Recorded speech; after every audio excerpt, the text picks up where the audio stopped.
Tumped in away, battling, having got in way of the attempted clearance. Jim Gannon. Oh, great flick of Alan Armstrong.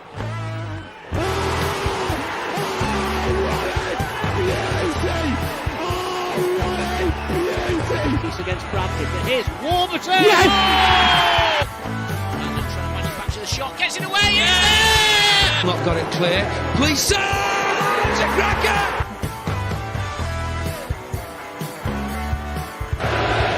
Running Armstrong, played in the game, and a superb goal!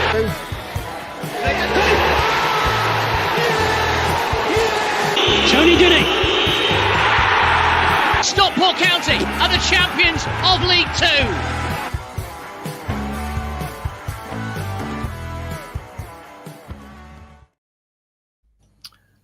Hello and welcome to StockportCounty War with me, Russ Johnson. Delighted to be joined by Jimmy in far-flung places, other side of Stockport. You okay, mate? I'm okay, buddy. I'm okay. I've almost lost my voice, to be fair. Too much shouting. Expletives for 130 minutes or whatever it was yesterday. Yeah, 130, 120. Oh, yeah, then penalties. Yeah, I'll give you that. Yeah, fair dues. I'm also joined by my own lad, Dan Johnson. You okay? I'm doing all right, cheers, thank you. Good, good. You were swearing a lot last night as well, weren't you? Yeah, it's just part of the game, isn't it? Yeah. Passion and occasion getting to you. Yeah. How old are you? Old enough to swear. Well, there you go then. So that's okay. So, and it's gone 8 o'clock, so we're okay. Hey, we're supposed to be joined by Stu. Don't know where he is. Hopefully he'll pop on at some point if he can be bothered, I guess. Hello to everybody that's online. I think it's going to be a bit of a graveyard shift, it feels like. Maybe not. Who knows? We're in the County Arms, as you can see. So no real agenda tonight. We're just going to get into it. Talk about the game last night, fresh in our memories. What do we think about it, Jimmy? Jimmy, you go first, mate. Okay, so 20 hours ago, I mean, I was absolutely gutted. I really was. You could, walking back to my car, parked in deepest, darkest Edgeley, okay? And it was dark. It was really dark. And all I could hear, I mean, I parked about 10 minutes from the ground. All I could hear was, we're going to Wembley and blah, blah, blah. I could just hear the Leyton Orient fans just singing. Just the sound was carrying through the cloudless sky. And I was just gutted. Absolutely gutted. But I woke up this morning and I just thought, I think another season in League One, if it's going to be that, it might be 5 seasons in League One, who knows? But another season in League One, it'll do Dave and his coaching team the world of good, I think. Remember, he's not managed higher than this. Well, this is the highest that he's managed at anyway. And it'll give some of our younger players a bit more chance to come through as well and sort of stamp a bit more authority on the squad. And I am holding on to the fact that in 12 months' time, it's going to be Wrexham coming down and the other way. So I'm just sort of holding on to that little nugget. All the crap that they've given us on social media. Have you seen it? It's just like, it's relentless. I've tried to ignore it, to be honest. Yeah. But so I think overall, okay, I could have won 600 quid if we got promoted, but that's by the by. And yeah, I think it'll be the best thing for the club, to be honest. Stay down in the season. Yeah, we can. I think we can sort of. I don't know what's the phrase I'm looking for. Sort of like justify it to ourselves. Oh, it's good to stay down because we were so close. I honestly, I was absolutely gutted last night. Absolutely gutted, and maybe it's my age that I've seen us do a lot that I didn't probably show it outwardly. The gentleman sat next to me, however, in the car on the way home, looking at Twitter, was going, "Fucking, have you seen this Wrexham tweet, the bastards? What about this Bolton tweet, the bastards?" It was the Bolton ones that were confusing me because they're all going, well, you beat us 5-0 though, didn't you? Yeah, we did, and we'll do it again. It's like, what's the point? Yeah. That's a little bit of a different thing though, isn't it? If we're going to be honest with ourselves, we were far too switched off in those first few minutes and then couldn't seem to finish our dinner and got punished for it. Yeah, and it's funny because, I mean, we already knew they'd targeted that left-hand side in the first leg because every single ball went down that side. And then literally 2 minutes, get a free kick. And we're just expecting them to swing it in, aren't we? Like, and they don't. They play an intelligent ball into a massive amount of space. When you watch the replay, bloody hell, like a quarter of the pitch was literally open. And that dude, he runs onto it. It's a good finish. It's a good finish, to be fair, but to go 1-0 down after 3 minutes at home, it just felt like a real sucker punch. And Dave alluded to it in the first half, that or in his post match. I think we really struggled to sort of put that out of our minds in that first half, and we didn't start playing really until the second half. And let's be honest, guys, we could have been down 2 because they hit the bar with a header from a corner, or I think it was a corner, wasn't it? I think yeah, they did. The underside of the bar. Oh yeah, no, I remember that. Yeah, I just completely forgot that. But don't forget, we hit the bar. Yeah, we hit the bar, or the post. It was like the apex. Apex, yeah. 2 chances. I just feel like over the 2 legs, definitely, I thought we were the better team. Sort of, and I keep on saying this, aesthetically on the eye, I thought we were the better team. We looked better. Fair play to Leyton Orient, though. They did us at home earlier in the season. I think they were hard to beat, weren't they, at Leyton Orient in their place in the league match? And I think you're right, Jimmy. They just know how to play. Have you noticed that a lot has come down the left-hand side recently? We sit in upper tier 1, don't we? And we see a lot of balls coming down that left-hand side. And again, for Toure and Pai. And I just wonder whether they try to target that as a weakness, not necessarily for Pai, but I do feel for Toure. I think he's numbered, I'm afraid. Yeah, potentially. But I mean, we love Ethan Pai. I mean, he's won the 3 players of the 3 Player of the Season awards. Obviously, he's a young centre back. But if he's got a weakness, it's when he does bring the ball forward, and we like him to do that. Dave's obviously told him to do it. When he brings the ball forward, maybe it's not his fault. Maybe it's the covering defenders. I don't know. But to then get him to turn, he's not got the recovery pace to sort of get back, and they just waited for him to step forward a little bit, then dink over the top. He's turning, and the strikers be like in behind him, and they kept on doing that over and over and over again. And you're right, Russ. It's not just that game. Wickham did that as well. They targeted that weakness as well. So Brad Hills was basically twiddling his thumbs for that first half. You reckon? No, it seemed to me that Brad Hills was having a right handful. That's why he got taken off. Yeah. Okay. Yeah. Okay. Yeah. Okay. When he was called into action, he was definitely getting a little bit riled, wasn't he? I'll give you that. Yeah. Yeah. Was he booked as well? Because obviously Toure was booked, wasn't he? So, and he was getting absolutely hammered by their right winger, or their right winger and the right sided attacker. And you just thought, he's another booking waiting to happen. I think the Brad Hill substitution may have been a little bit more to get Noyle on, who's a bit more sort of offensive.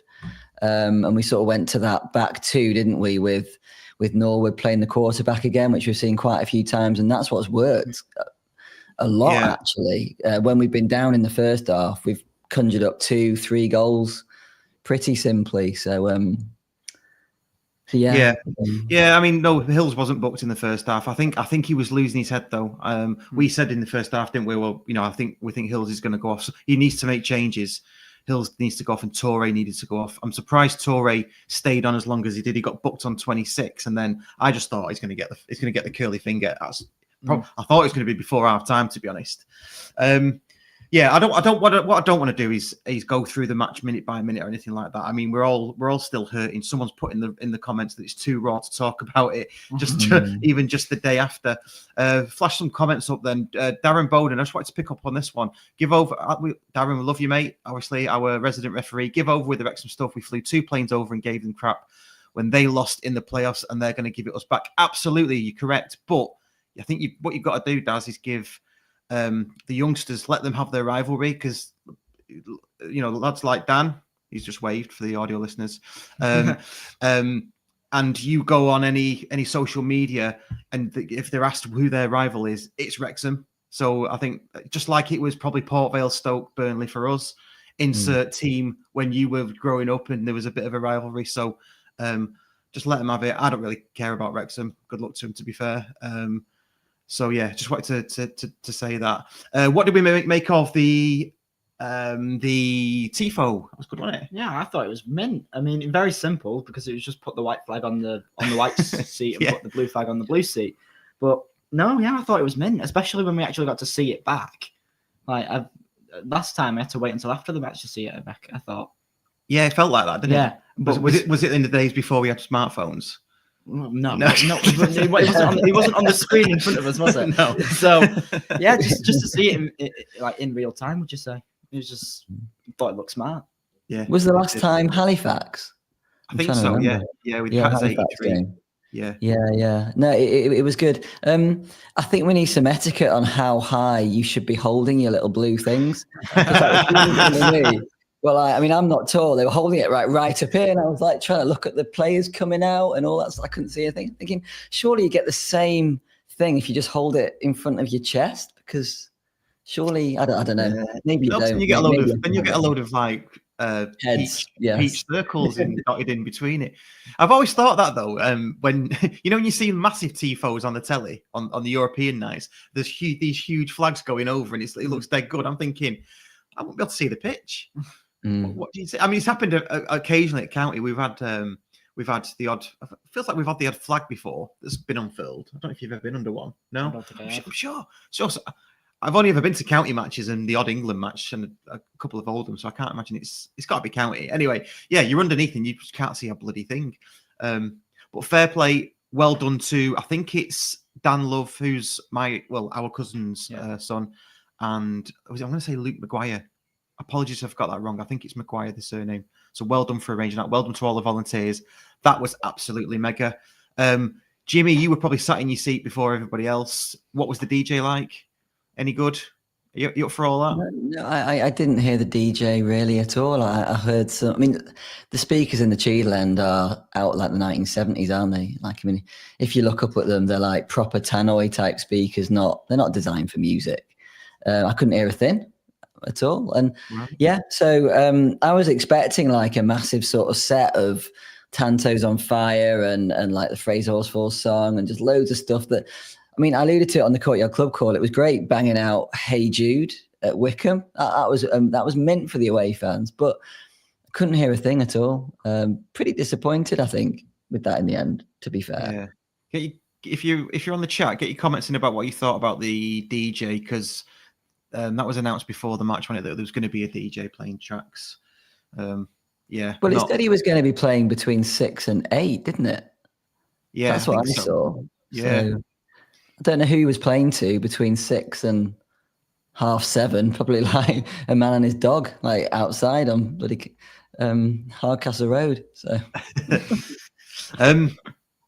what did you make of Charlie's post match? Have you seen Charlie's post match? I've not listened to it, but I've seen some of the aftermath of it, and I can't comment because I've not seen it. But I mean, what? I don't know. It's just. It feels like there's a lot being said over very little. Yeah. Have you seen it, Jimmy? The comment about, well, let's talk about the comment about fans leaving after 3-1. What did you make of that? So first thing I would say is that you got to remember that was sort of recorded, filmed, whatever, just after he's seen his side, a side that had bossed the 2 games, the tie. The side that I think 8 times out of 10, we win that game that tie over 2 legs. Yeah. That disappointment, and then you get a microphone and a camera shoved in your face. It's unfortunate that literally the first thing he said was like the fans leaving at 3-1. I can't comment. I wasn't really noticed. I was watching the penalties. I wasn't even looking to see who was leaving. He would probably be talking about in the main stand. I don't know whether it's something to do with the age profile or whatever it is in the main stand. I know that my daughter had a math GCSE the following day at 9:00, and I've seen on a few social media stuff people saying, look, my kid had a GCSE or whatever. So I don't know whether that was something to do with it. Last train, maybe. I don't know. Did that have something to do with it? But I think you can forgive Dave for saying something like that in the heat of the moment. And if he was seeing people leave, and if I'd seen and noticed them, I'd have been just as pissed off as him. So I think that's absolutely fair enough to say that. I really do. Okay, you think it's fair enough? Yeah. I don't know. I don't really know what to think. I mean, we didn't go at 3-1. I'll be honest with you though. We started to walk as soon as the final penalty went in. Yep. And did our claps to the players on our way down, which I think is fair enough. We had to get up early in the morning ourselves and wanted to get back and that. Yeah, I think it's slightly unfair because the amount of dedication and money that we all put into it isn't just encapsulated in that minute. It's the whole season. We've all travelled up and down the country a lot. So I think it's slightly unfair, but I can see why he said it because, like you say, it's in that moment, isn't it? You're proper annoyed. We were all annoyed, weren't we? So yeah, it's a difficult one. Yeah, I'd say so. I mean, when you've gone and seen your team absolutely thump someone and then go and lose agonisingly on penalties before the final penalty kick's even been taken, it's a bitter pill to swallow, but I don't think people should have been leaving at that point, personally. Like, as you've said, you've spent all your money on it all season. Just stay there for the final penalty kick, and if you're not happy with it, go after the penalty kick's been taken, in my opinion. Yeah. But yeah, I don't think there's much else to say about it. Yeah. Yeah, it's a weird one. But I thought the rest of the interview was just classic Charlie. You know, he's played everything with a straight bat. I heard him described on a talk show that he's a clear thinker, and I think I totally agree with that. He knows exactly what he wants, and even he was talking about the players coming back in Friday and then being told what their fate is. So we're going to get more news tomorrow, aren't we? We're recording this on Thursday. So it's amazing. Time doesn't stop, does it, in the world of football? I can imagine he's the sort of person that as soon as the final whistle went, almost, it's like a switch inside him. He's like, right, League One, this is what we're doing now. And he's thinking, okay, players being released, blah, blah, blah. We've got our targets for League One. Now we know that we've finished where we are. They'd have drawn up 2 lists probably. And they're probably literally getting onto it the next day, because you've got to remember that the regular football season finished like nearly 2 weeks ago. So yeah. And I think that's why him and his sorry, Russ. I think that's why him and Simon get on really well. I think they're both very similar. I think you can tell that Simon's a super clear thinker as well. Obviously, Charlie had a little bit of emotion after the game. You're going to, obviously. Yeah. I mean, you don't expect him to be a robot, do you? And say, right, okay, that's gone. Let's move on. I mean, he probably kicked the cat when he got in. He probably had a bit.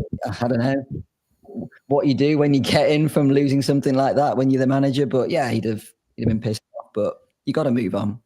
Yeah, I think this is why I like Charlie and I like Simon Wilson, because I can almost see myself in them, obviously without the football pedigree, because I've been accused of being a binary thinker and then just cutting things off when it's happened and gone and moving on. So I kind of like that. Okay, well, I get called the basic level thinker in our household. My missus is superior level thinking, and I'm basic level thinking. So go on, explain that. Let's see who you match in the county coaching team. Well, exactly. Well, she sort of is constantly thinking of like the best way to do stuff, and like I'm just like monkey see, monkey does type of thing. So we have a bit of a laugh in the Harmer household about my basic level thinking. So right, but it's good. What would I say I am? Yeah, I have no idea. Yeah, I take the facts and I go with those, I guess. I don't know. Fair dues. Bit of a bad day for you yesterday, wasn't it? Because you had a tooth out in the morning. Oh yeah, that was an experience. Yeah, and then had to suffer the match in the penalties at the night time. Bloody hell! What a nightmare. What can you do, eh? What can you do? We're going to do a squad pod probably later on in a couple of weeks, maybe in 2 or 3 weeks. Oh no, we'll probably do it next week, won't we? Actually, our Wednesday pod next week will be a squad pod, because we'll have the retain release list out, I guess. So should we go through a few names now? I mean, I don't want to put anybody on the spot, but who would you say is maybe 3 to be released? If we just go with 3, just to go on, Dan. What do you think? Talk about that. 3 to be released. Yeah, and get your comments in who you think as well. Just 3. We'll only mention 3, so we're not here all night, and then we're not putting anybody on the spot either. Two spring to mind with Odin Bailey and Ibi Toure. I'll explain. I don't think Odin Bailey needs much explaining. We've given him quite a few chances, and I don't think he's taken any fully. And even especially when he got his contract again, what was it, League Two? He started to drop off a cliff a little bit. Yeah, I don't see much more that we can get out of him. And Ibi, I think we just need a stronger left back. Yeah, we've got Rydell, who's young and more attacking and fits with the play style a lot more that Norwood's definitely trying to ping balls out for. And Ibi's whole thing was more to be defensively sound, and we've been targeted there for the past few matches and conceded first. So yeah, those two definitely. And have a think about the third if you want. Comments are coming in, Yeah. unless you've got one. Yeah, Jimmy, come to you. What do you reckon? To be fair, I think Odin Bailey's a difficult one. And he could have gone down in like county folklore, couldn't he? I mean, let's just very quickly say about that the post that he hit in the 120th minute. But it wasn't to be. Toure, definitely. He struggled this season in League One. Gutted to say Macaulay Southern Hales will be gone, I think, because of his injury record. You just can't plan for a player who's going to be featuring in 10, 15 games. And some people have been saying Wootton, I didn't realise his contract was up. I don't think his contract is up, is it? So if we're talking purely players that are being released, I'd probably say Noyle, to be fair as well. Injuries have started getting the better of him now. He's a little bit older, I think. And again, I just don't think he's strong enough as a right-sided wing-back, which I think is really what Dave wants from his formation. I think we've been forced to play Hills as like a right-sided defender, and we've really had little output on that right wing unless Fevs has just done it all on his own, basically. But he can't. I mean, he can't. And that game that we played as well yesterday, I wonder if Dave is just at the back of his mind, and I guess you can do this after the event, but just at the back of his mind thinking, why didn't I start Diamond? Because they had planned for Fevrier, okay, and they brought some players back from injury. A proper left back came in. They doubled up on him. Now, if we'd stuck two fingers up at that and said, right, okay, well, we're putting our flying winger on the other side, okay, to start the game, I think that would have really changed the dynamic. And then we brought Fevrier on, and it's by the by. We'll never know, but that's what I was thinking when I was drifting off to sleep last night. Yeah, all what if. There's a lot of what ifs, isn't there? So just coming through some comments, then I'll give you mine. I think mine have already been said, really. Collar Noel Makatore being released. I'm not so sure about Collar. I would keep Collar. I think Collar, not just because he's a friend of the show, but I think Collar's brilliant. I think I said it was the day he signed. If anyone wants to go and check that podcast, that he's going to be a player, absolute player. And I reckon, I said it at the time, I think we'll sell him for 7 figures at some point. I don't know how old he is though. Is he getting on a bit now?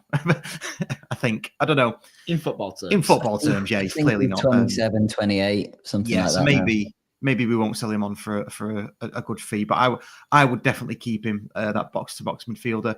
We've got Maka. Collar should stay. I agree with you, Martin. Bailey as well. Bailey's a funny one because you both said Bailey, haven't you? Bailey's that type of player, isn't he, who he has these little moments, doesn't he? And I reckon if we did release him, or is he still under contract, to get a fee for him, perhaps someone's mentioned that. He's the type of player that will come back and score an absolute thunder bastard past us. Yeah, probably. Yeah, lots of people saying Wootton as well. I'm not so sure about Wootton. Wootton gets a lot of stick. He got a lot of stick last night. Definitely in upper tier 1. I don't know. I still think Wootton is one of the best players in League One for what he does and what he brings. That target man, getting in headlocks and things. I still think, if you look at Barnsley had Cosgrove's nothing on Wootton, I don't think. So there's that. Lots of people saying Toure. What do you think though, Russ, about the fact when he is in the team, and I agree, I think he is the best at what he does in the division, but if you look at the championship clubs, Birmingham, for example, they won't play with a Wootton for a reason, because it limits what you can do in attack, I think. And I think that's really the criticism that I would have of him. I think he does a great job in what he does, but I just don't think, if you want to be a progressive team heading into the Championship, he's not the sort of striker that's going to get much joy, I don't think. He's just not clinical enough. That would be my take on that. And as much as we love Tanto as well, he's a guy that when he does his best work, it's the split second stuff. It's not thinking. We've seen it so many times when he has chance to think, what am I doing with this? I'd say more often than not, he doesn't score. And again, when games come down to moments at the top of League One in the Championship, I don't think you can have players that just play just on instinct. You have to have a cool head, which is, Yeah, but I know I'm gonna back Tanto. I think he's only young, isn't he? What is he? I have no Is idea. he 24, something like 24, that? Yeah. Have a quick scoot, because moments like last night. I mean, he scored that against Barnsley, didn't he? He absolutely rasped it in. The Bolton one, no problem. He scored lots of really, really good goals. I think moments like that, he will learn from that, and it'll make him a better player. And you've got to go through these things. The whole team's going to learn. Those that stay, including the management team as well. 25. They're going to learn from that. 25. So he's almost getting towards sort of peak in the next 2 to 3 years, isn't he? I still think if we had like a football manager graph, I still think he's on an upward scale. Developing? Yeah, not developing. Emerging. Emerging. No, I won't say emerging because he's 25, isn't he? But yeah. But yeah, and don't forget, I know it's nowhere going to get released, but Anderson as well. He's just going to into next season. He's going to get better. I just wonder, again, going on the silver linings, whether staying in League One would be good for Anderson, just to get another season. And I think he'll be a starter next season. I think the difference between the play that Anderson and Wootton give is that Wootton doesn't drop off the defender, or at least he doesn't get the chance to, because the defender's already got him in headlock, because that's how he plays. With Anderson, he plays that deep player. He comes off the defender and then tries to give a ball out, which I think is a massive difference in the style of football that we would want to play, which is another thing where you might not see Wootton. You might see Wootton get released. Yeah, and I think also it depends what Dave wants to do next season. Like, we've always been this high press, get it out to the wings and put loads of crosses in type of team. And for all that we do that, I'd love to know how many goals Wootton has scored from crosses out wide. It doesn't tend to be him that's getting his head onto the ball. Like last night, Alafi had a chance, didn't he? I don't know if he'd left it, if Wootton would have got it behind him, but Alafi sort of headed it over, didn't he? A lot of our danger actually comes from the set pieces. Ollie Norwood, take a bow, man. I mean, he was immense last night, wasn't he? The quality of his deliveries, I don't know how we didn't manage to score from one of those. But he's got another season in him, I'm sure of that, because he was still running around in the 190. Yeah, he was. I couldn't believe it. The oldest player on the pitch by, well, I mean, in our team, I don't know if there's someone older on their team, but probably about 4 years, I guess. Torre maybe the next one behind him. And he was bossing it. He was running around. And let's not forget, he was the one that had to keep on trotting between the two corner flags as well. He was taking them. Fair play to him. Yeah, absolutely. I mean, it just goes to show. I mean, we noticed one of their players going down on 70 with cramp. In their box, and the referee basically told him just immediately get back up, or just ignored him completely. I mean, I must admit, I'm fairly fittish. I think I could last 70 minutes without getting cramp. I mean, come on, maybe not at League One level. I'll take it all back. But anyway, you get my point, don't you? I mean, just 70 minutes, and then you've got Norwood, the ultimate professional, consummate professional. Like you say, he's got such a good engine. I think he'll be key for us next season. What do you think? Now that we've gone up, I don't want to lower. I'm going to bring it up. Louis Barry, do you think could he come back? Considering the injury, perhaps, because if you have an injury that bad and for that long, you can't go back to like the level of football that he was going to give him a trial and expect him to do well. So there's a possibility, but definitely don't count on it. Yeah. I can't see anybody spending 15 million quid on him, which is what they had been offered, if rumours are to be believed. So I think you're right, Dan. I think he's got to have another season where a place who knows how he plays, place where he's happy, but age profile. By the time, like, if he did come on loan for a season, what's he going to be? 22? Then is it? You're no longer the young sort of raw player. You've spent all your time in League Two and League One, and yeah, I don't know. I think he'd be a big risk as well. I don't know what sort of wages that we would have to pay for him. But I guess the argument is if you can get rid of some of the other higher earners. I don't know how much these players whose contracts are coming up are on, but I don't know. I'm glad I'm not making a decision, Russ, put it that way. Yeah, well, we'll find out more tomorrow, won't we, when the retained list, when the retained and released list is shared. Just one thing, Powell, stay. Yeah, he's barely featured, has he? I don't think there's much reason in keeping him, but if he's still under contract, if someone wants to buy him, if anyone wants to buy him, that's the question. Yeah, no one's buying him. No one's buying Nick Powell. As soon as his contract's up, I reckon he'll be gone. Yeah, he's got another year. I mean, when he plays, I love him. He's my favourite player when he plays. But if you consider, I think he did about 20 games last season. I'd be surprised if he's more than 10 this season. Yeah. And again, it's all about planning, like Dave planning. And I know the injury crisis that we had, certainly in the season where we lost to Carlisle, that was an absolute nightmare. But this season, although it doesn't look like we've had an injury crisis, and it looks like our results haven't massively been affected, you've got to remember that for the last 6 or 7 games, pretty much, it's been Moxon and Norwood playing pretty much 90 minutes every single game, missing the ability to put Bate, Camps and Powell on in midfield. We've obviously had to put Bailey in as well, and he's played okay in some games and not quite so well in other games. So those 3 midfielders just not being available for the length of time they've not been available for, plus the limiting factor of Maka and Noyle being injured as well and having to play Brad Hills, I think that's had a massive impact on how Dave would have ideally liked to have played.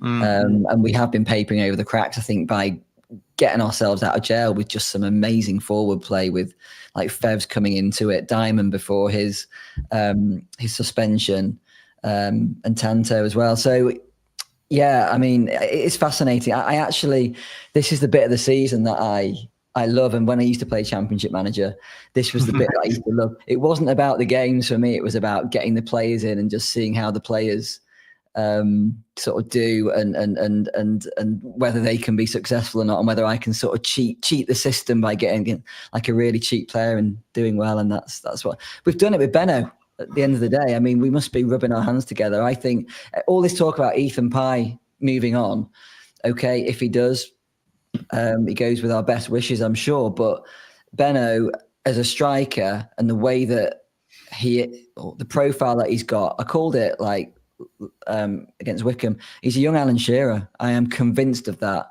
And he will break our transfer record. If Pye breaks it, he will break it again. I'm absolutely convinced of that. He's absolutely dynamite. Jimmy, I don't want to insult you here, but you sound really, really sad. Is there a way I can cheer you up? It's like doing a podcast with Eeyore sometimes.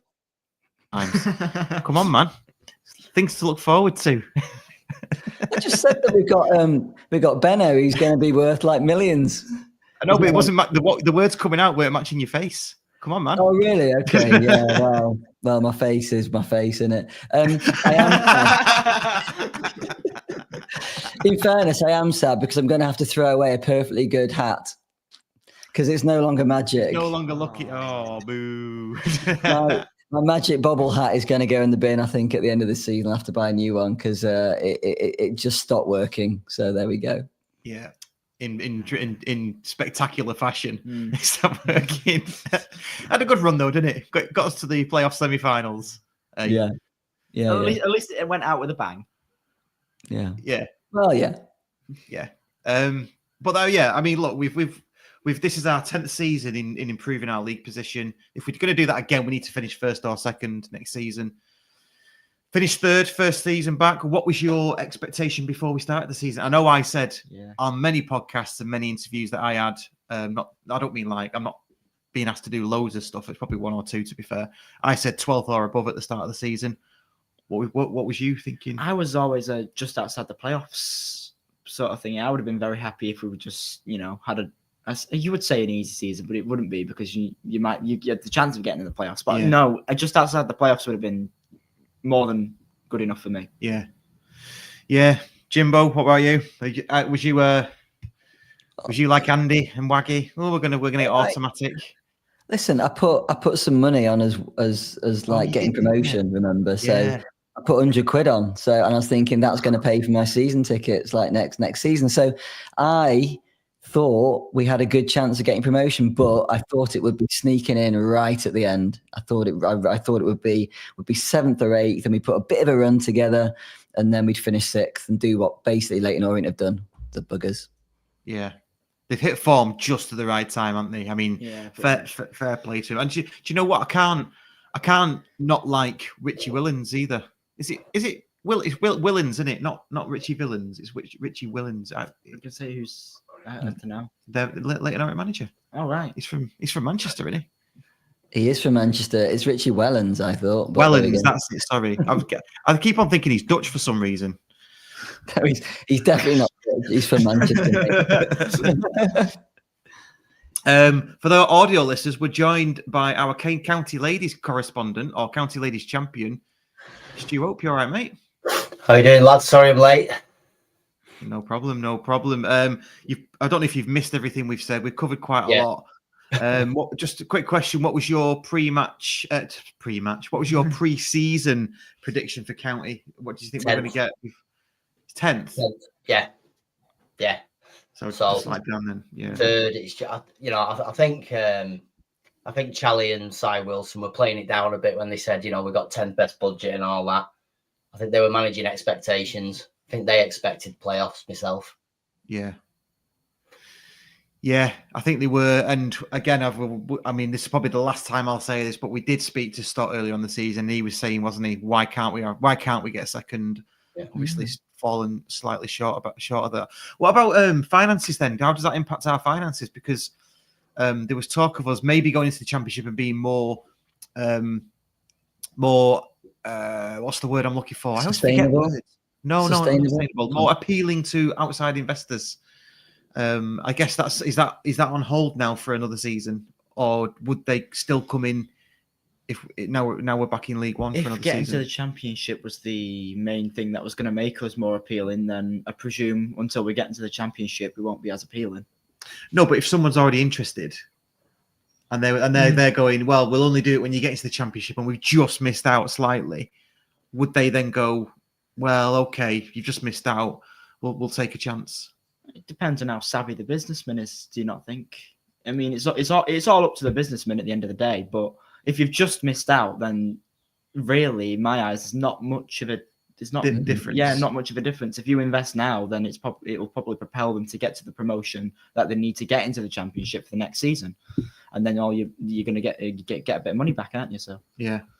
I'd have thought the value of the club won't be enough for Stott to sell enough shares to get enough money in. I think he would have been banking on becoming a championship club. It's a bit like if a striker bangs in 20 goals in League One, they're worth X. If they bang in 20 goals in the Championship, they're worth 5X, aren't they? It's that sort of thing. So I don't think Stott will be looking to sell off any shares in the club until we get to the Championship. It just won't be worth it for him. Yeah.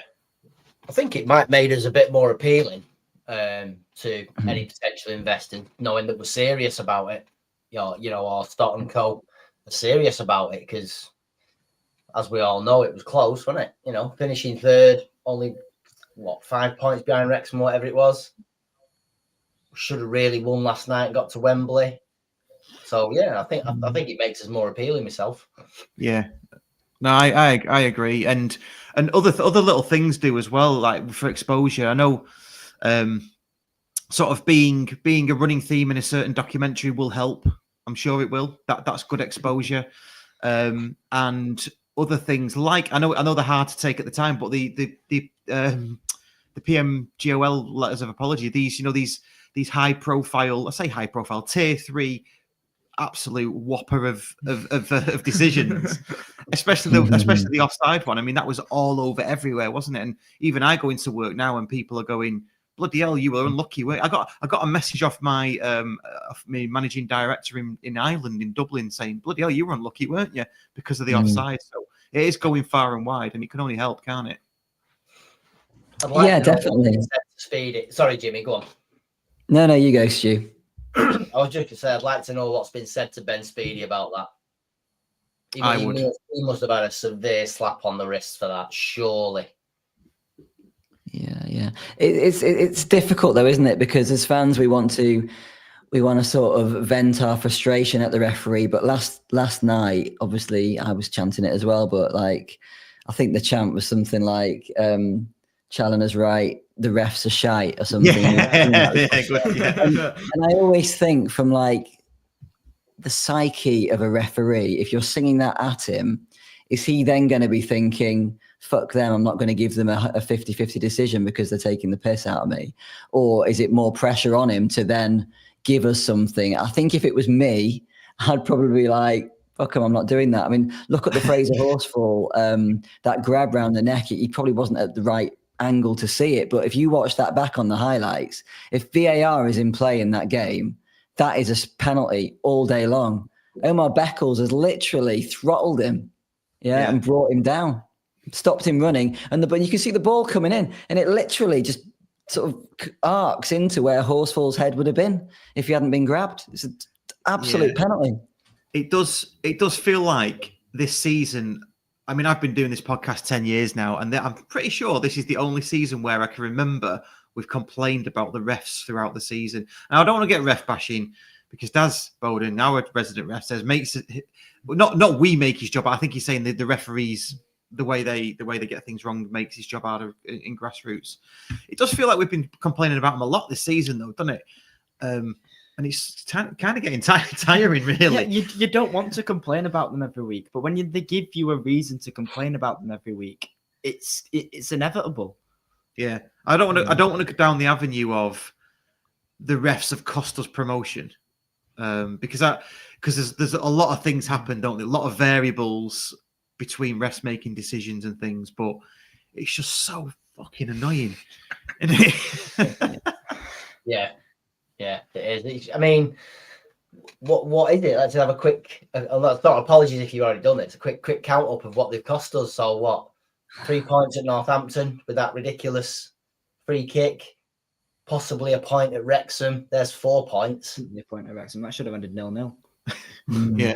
Yeah. So we got nothing. We got nothing out of Wrexham. Should have had a point. Should have had probably 3 points at Northampton. Don't know. You could probably argue we would have resulted or Saturday we would have won that. So I know obviously there's no points involved on Saturday, but there's 4 points on the 2 games there, which puts us a point behind Wrexham. Yeah. And I guess these things do even themselves out. So how many things have they missed for us, or give in our favour? I mean, we kind of like blue tinted glasses, aren't we? We can remember all the ones that cost us, but not the things that maybe don't go the other team's way. When you get 5 brown envelopes in the thing, I don't think we can. I don't think I can even take them off when something like that happens. Brown envelope. That's a different type of letter that you get in that. Yeah, never mind. I'll shut up. What do we think of a bung? You see, yeah. Right, yeah. What do we think of it? Sort of part of it being the way that players are now reacting on the pitch. So I remember starting to watch County in the early 90s, and you weren't getting players like pretending they'd been hit in the head when they hadn't been, or going down and staying down. I mean, and it is tactical. All right, they're getting a little bit of momentum. I'm going to go down and pretend I've got a head injury. And the law is just so ridiculous that allows them to do it, because the referee has to stop play. If you hold your head, it's like, right, okay. Yeah. And it's just bonkers that they're allowed to get away with it. If I do want to say something about yesterday's game that was like, trying to bring Leyton Orient down a bit, it is the fact that they were diving around all over the place for about 90 minutes. It was, then the amount of added time the ref gave on was nowhere near enough. I thought that was very peculiar, to say the least. Yeah. Yeah, they were playing the corruption game. I mean, it's been proven that there has before, but I'm not saying anything. Yeah. I think they were probably confident on their penalties, Stu. I mean, we have a shocking record when it comes to penalties. Salford aside, I can't remember us winning a penalty shootout apart from that one game. And I felt that throughout the two legs, they felt like they were it felt like they were slightly technically better than us. I don't know what you felt. I think we had the get at them. We had the fitness. We had Charlie and his game management, you could say. But I just felt that they were passing the ball around in sort of triangles a little bit better than we were. And then when it came to the penalties, every single one of their penalties, there was no thinking about what I'm doing. They were like, right, this is where I'm going. I'm just going to hit it as hard as I can. And I just wonder whether, Jack is a great player. He really is, but he's a dribbler. He's not a striker of a ball. You wouldn't put him on free kick duties, would you? So I don't know. I don't know whether that was. Did he not score a free kick in pre-season or something? No, have I got that wrong? No. Okay, yeah. You make a good point because I just didn't feel confident with our penalty takers. Nor would after that. Both Jack Diamond and Ryan Rydell. What did you make, Stu? What did you make of the decision to let Rydell take a penalty? Because he missed one at Wembley. Wembley. Charlie said he's missed two. What was the other one?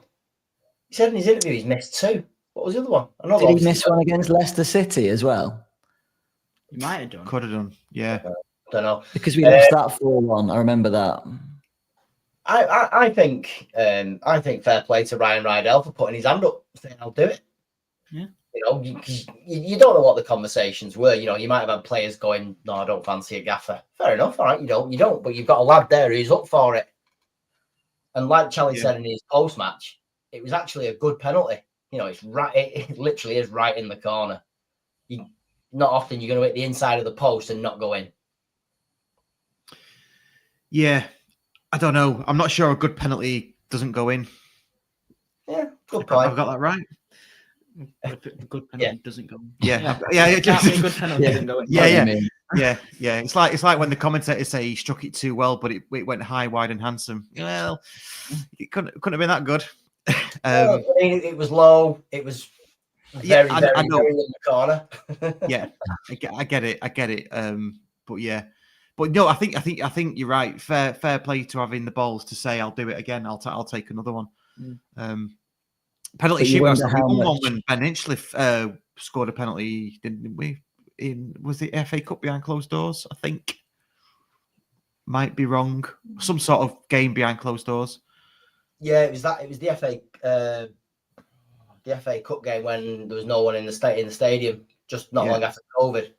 Yeah, that's right. And we won one when I think it was 96, 97. Paul Jones against Crewe. He scored the winner. Keeper. I was there for that. I think we're playing Robbie Savage and Seth Johnson. We're probably playing then, I think. Slightly before my time. Yeah, way before your time. Yeah, you weren't even thought of. It's been quite cathartic, hasn't it? Just sort of chatting through last night's match. Got a couple of Wrexham fans joining us as well in the chat, which is nice. Obviously, trying to create a rivalry like they do. Oh, leave it alone. God. Not really. We're just talking about a fact that happened in that match. Not rivalry. I've got no interest in Wrexham. Do we want to do get in the reses? Yeah, why not? Get in the reses. Before we do get in the reses, let me just go through a few things. So thanks to everybody that's a Patreon. We've got just over 120 paying patrons. Really, really pleasing. Thank you so much for that. Thank you for sort of trusting us to get your podcast to you at least twice a week, all ad free. plus those special guests. We're going to have a bit of a break after next week, I think. We might come back in a couple of weeks just to do sort of a wrap-up. And then we'll be back in July. But in between there, we have got a couple of special episodes for you. We'll announce those as we go along. They're already in planning. Very, very good special episodes for you. And also, we're going to release the special episodes on a weekly basis on a Wednesday, 8 o'clock, that we did earlier in the season. So those special ones. What order we do those in, not sure. But you have got the likes of Collar, Warburton. Help me out, Jimmy. My memory's terrible, even though I interviewed them. Did we do Fraser? Fraser Horsfall. Liam Hogan. Yeah. Liam Hogan. Flinny, Liam Hogan. Yeah, thank you very much. The Flinny one will just be audio only, though, because the camera messed up. Right. Yeah, if only we knew someone who was in IT that could be good at this sort of stuff. It's a shame, isn't it? It's a shame. Right. Subject to special guests. For the ladies podcast, I've got a very, very special guest lined up that'll be out before season starts. I'm just going to leave that one there. Okay, so you're not going to tell us? No. Ooh. Nice. Okay. You seen it on the group chat? Did I? Yeah, you won't remember us. Oh, right. Getting reses. First thing first, my memory. Getting the reses. Come on, getting reses. Getting reses. Getting reses. That's rubbish. Getting reses. I'm not having that. Getting reses. So, who wants to go first? We're getting reses. I can go first if you want. It's sort of loosely related to football. It certainly was last night. Whose idea at Stockport Council was it to put four-way lighting control at the bottom of Edgeley Road? Because you've got Greek Street roundabout shut, and you had four-way control there. It took me 45 minutes to get home. Okay, the roads around Edgeley, the opposite side to Alexandra Park, all those little roads around there, it was absolute gridlock because cars were sort of just couldn't get past each other because it was single lanes with all the parked cars and stuff. Yeah, 45 minutes it took me to get home. It was absolute bonkers. So I don't think I got in till 11:30 last night. So Stockport Council can get in reses for me. Yeah, well, but yeah. They probably can. They probably control the reses, don't they? So they probably do. Yeah. They've got the power. Yeah. Just on the roadwork stuff though, the Greek Street stuff's not making much of an impact, is it? I'm not feeling any sort of extra time or anything to get to the matches or anything. I think everyone's acclimatized rather quickly. Yeah. Me and my mate I come with, we're finding it pretty straightforward. Not really made much of a difference. Fair dues. We're going to get some getting the reses. So there's some coming through the chat, so just have a think as well. But Kirsty and Simon didn't get in till 12:15. And they live on Castle Street. Weird that. No, I don't think they do. I don't know who they are. I don't know where they live. Tell us where you live. Not like your address and postcode. Not just like general area. So we know. So we can have some context about how long it took you to get home. They live in Leyton Orient. Stu, what about you, mate? Getting reses? Got anything? PGMOL. Yeah, I think someone agrees with you here. Is that a bit too obvious? I don't know. Yeah, our mate Vic Clegg. Let us have an apology. Here's one, and this might be controversial. The playoffs as a whole can get in the reses. I disagreed with the playoffs from day one. And I base it on... So when we got in the playoffs in 89-90 under Danny, that was the first year for however many years we'd finished in the top four. And sod's law, we finished fourth, so fourth best team should go up. We get absolutely spanked in the playoffs. Yeah. I don't like the playoffs and all this, the jeopardy and extra money and all that. No, if you're third, that's it. The end. If you're fourth, that's it. Fair dues. We were talking at the start of the podcast about how me and Jimmy are very matter of fact, and so is Dave Challoner and and Simon Wilson, and I think you're the same, aren't you? Just have it done. Yeah, you're third. Get up. That's it. No. Yeah. The trouble is you don't earn much money doing it that way, do you? That's the problem. Yeah.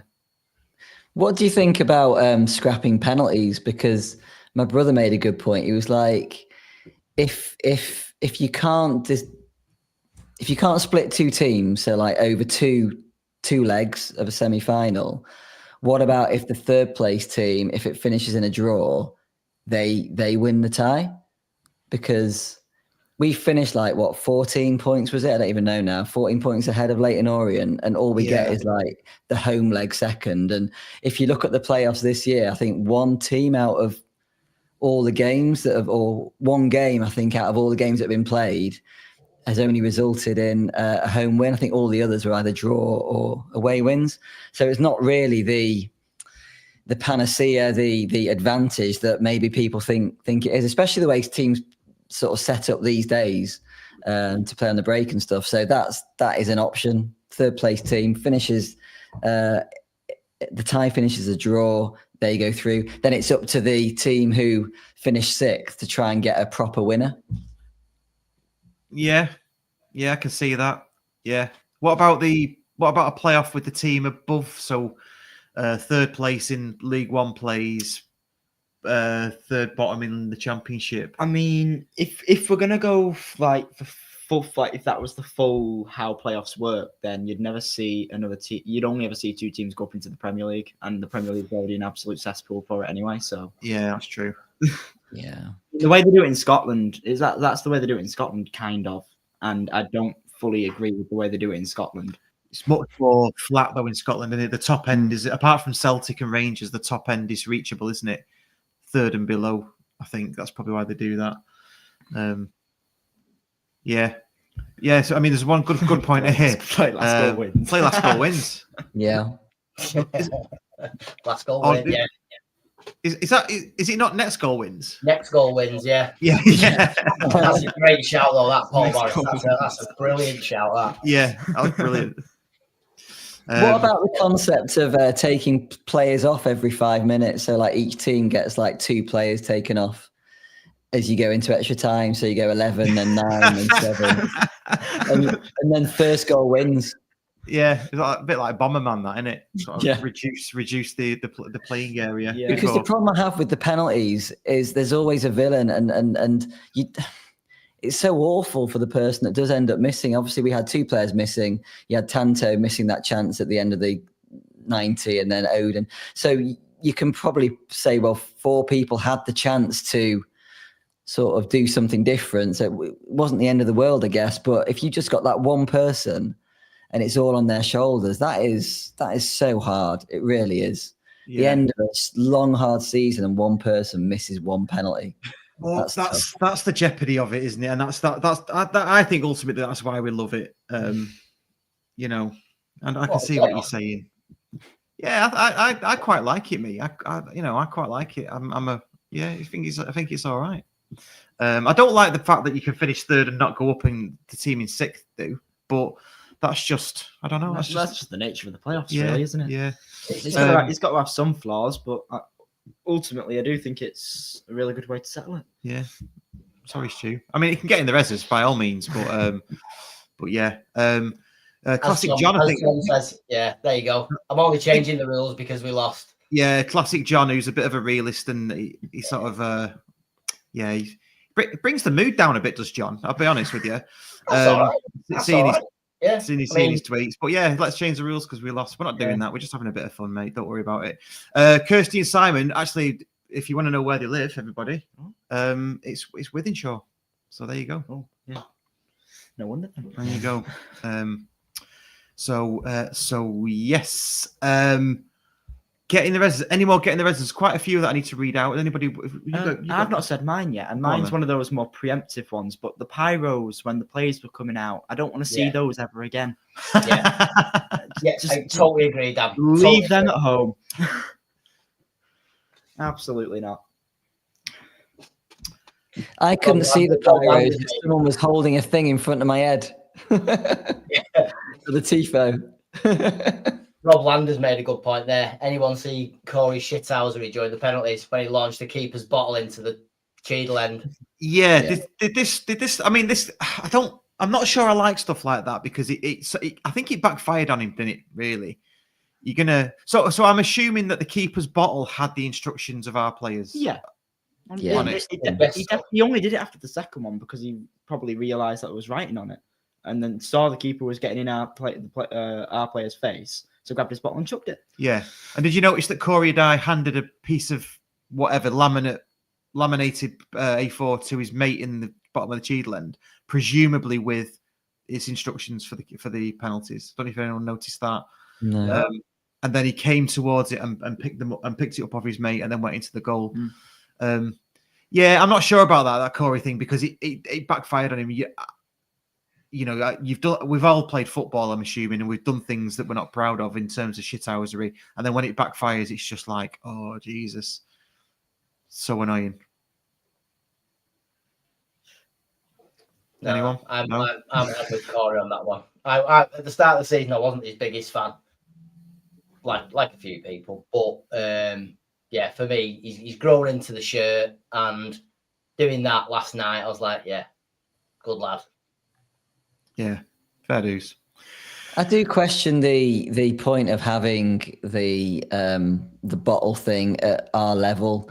I mean, like if it's international level, you probably got seasoned penalty takers that are taking plenty of penalties for their clubs. Whereas for us, I mean, did anybody know what a penalty from Jack Diamond was going to look like? Did anybody know what a penalty? Okay, Norwood maybe, because he's taken a few recently and he went the other way, in fairness. Rydell always goes that side from what I can remember. But yeah, I don't know what Benno would have done. I don't know. I can't imagine many of their players take that many penalties. I don't know. It didn't help in the end, did it? No, it didn't. No. The result is what the result is. Edward F says, any news on the mock-up shirts re-release? Yeah, we did have some news, but then it sort of went quiet. So Waggy, if you're listening, I know you are. Can you get onto that, please, as the head of merch for the podcast? That'd be good. Cheers, mate. There's no, can't see anymore. There we go. Yeah. Hey. For the audio listeners, Stu is holding up the retro shirt. The mashup shirt. Good stuff. Right. So I think that just about wraps it up, fellas. If you're watching on YouTube, either the rerun or live, please do give the video a like. And we will be back next week talking about the players that have been released. Not sure how long we're going to drag that out for, but there you go. But yeah, and then we'll be back, as I say, probably the following week and then the week after, and then we're going to go on a bit of a break. But yeah, for all the things that we said before. Last few words then, Jimmy, give us your 3-word review of the season. Roll on next. Okay. Dan? Above all expectations. Oh, I like that. I think he's planned that. I think you told him that you were going to ask him. No. I heard him say it then. No. Bit of improv from the budding actor. Well, that's an actor versus a not very good person at recording stuff from their brain quickly. So, Stu, 3-word review for the season. Well done, lads. Nice. Yeah. Yep. I'm probably going to say proud, and above expectations. Sorry about that. It was so good. Cheers for ripping me off. It was so good. Yeah, I couldn't think of any sort of mixture there. But yeah, I think proud's probably the biggest one because we, finishing third in League One, no mean feat. With everything going on. So, yeah, right. Cheers, boys. Hope you've had a good time. Cheers to everybody for listening. Do rate and review us on whatever podcast player you're listening to us on. And we will see you next week. Cheers. Thank you. Cheers. Thank you.